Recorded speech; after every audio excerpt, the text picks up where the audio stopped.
Bushra be be کے سعودی عرب کے خلاف متنازع بیان نے سعودی عرب کو بھی حیران و پریشان کر دیا۔ صحافی نصرت جاوید کی خبر کے مطابق بشرا بی بی کی ویڈیو سامنے آنے کے بعد سعودی سفارت کی حکام بیان کو تسلیم کرنے کو تیار نہیں تھے اور ان کو خدشہ تھا کہ یہ ویڈیو آرٹیفیشل انٹیلیجنس سے تیار شدہ ہو سکتی ہے۔ تاہم ویڈیو کی تحقیقات کے بعد سعودی حکام بھی حیران رہ گئے۔ سوال یہ ہے کہ سعودی عرب کی گلیوں میں ننگے پاؤں چل کر سعودی ولی عہد کی گاڑی خود ڈرائیو کر کے تعلقات کی ابتدا کرنے والے بانی تحریک انصاف اور خود کو سعودی عرب میں پاکستان کا سفیر کہنے والے محمد بن سلمان کے درمیان دوریاں کیسے پیدا ہوئیں؟ سعودی عرب جو اس وقت 28 لاکھ کے قریب پاکستانیوں کو روزگار مہیا کرتا ہے، یہ وہی ملک ہے جس نے 2018 میں تحریک انصاف کی حکومت آتے ہی اس کی امداد کی، جس سے IMF قسط ملنے کی راہ ہموار۔ ناظرین، ایسا پہلی بار نہیں ہوا کہ پاکستان تحریک انصاف کے بیانات کی وجہ سے پاک سعودیہ تعلقات مسائل کا شکار ہوئے ہوں۔ ناظرین، ماضی میں بھی کئی بار PTI کے بیانات کی وجہ سے دونوں ممالک کے تعلقات میں دراڑیں پیدا ہوئیں۔ 2018 میں تحریک انصاف نے حکومت سنبھالی تو سعودی عرب نے نئی حکومت کو صدقے دل سے قبول کیا۔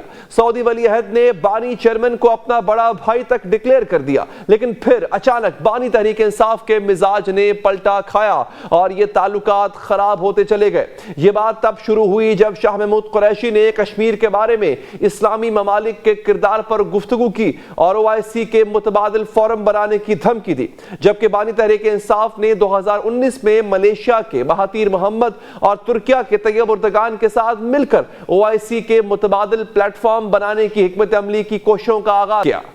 اسی دوران پاکستان میں سعودی سفیر نواف سعید المالکی army chief general Qamar Javed Bajwa سے ملے۔ یہی نہیں بلکہ میڈیا پر خبریں رپورٹ ہوئیں کہ سعودی عرب نے پاکستان سے $1 ارب واپس مانگ لیے ہیں۔ یہ وہی رقم تھی جو تحریک انصاف کی نئی حکومت کو بحران سے نکلنے کے لیے سعودی عرب نے فراہم کی تھی۔ اس حوالے سے صحافی جاوید چودھری نے 19 فروری 2023 کو اپنے کالم میں تہلکہ خیز دعویٰ کیا۔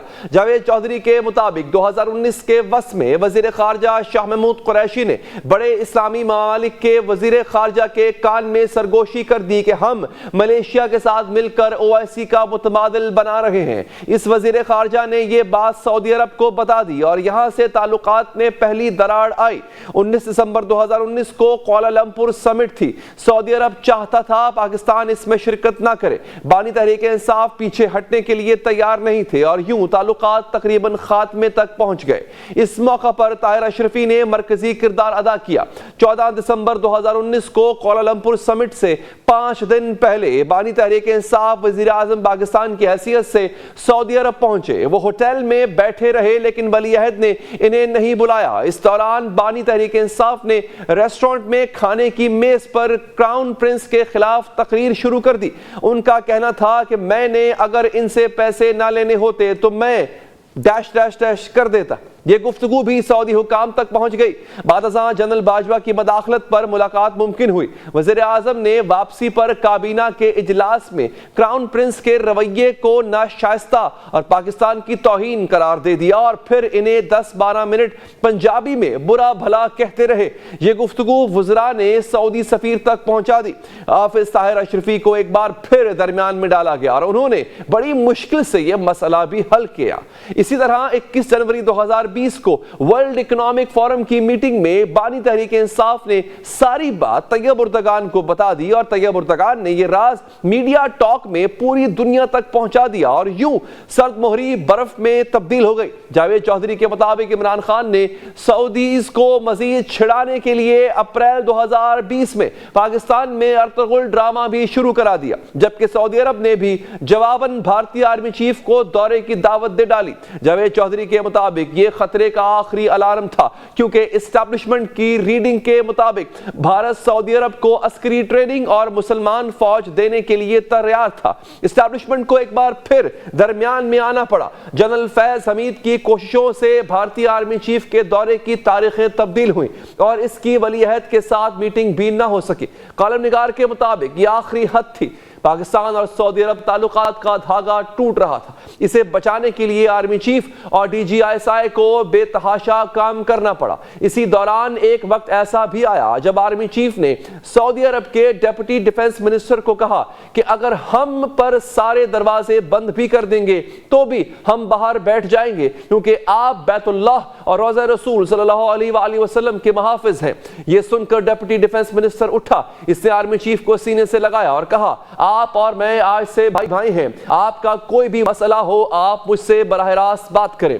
ایک طرف سعودی عرب کو منانے کی کوششیں جاری تھیں اور دوسری جانب 3 مارچ 2021 کو جب ٹیلی ویژن پر یوسف رضا گیلانی کے جیتنے اور حکومتی امیدوار حفیظ شیخ کے ہارنے کی خبر چل رہی تھی، عین اسی وقت عمران خان نے اپنے دفتر میں 4 لوگوں کے سامنے کہہ دیا کیا تختہ سعودی عرب کا تختہ یا ڈیش ڈیش ڈیش جو بھی کہا جا رہا ہے الٹا نہیں جا سکتا۔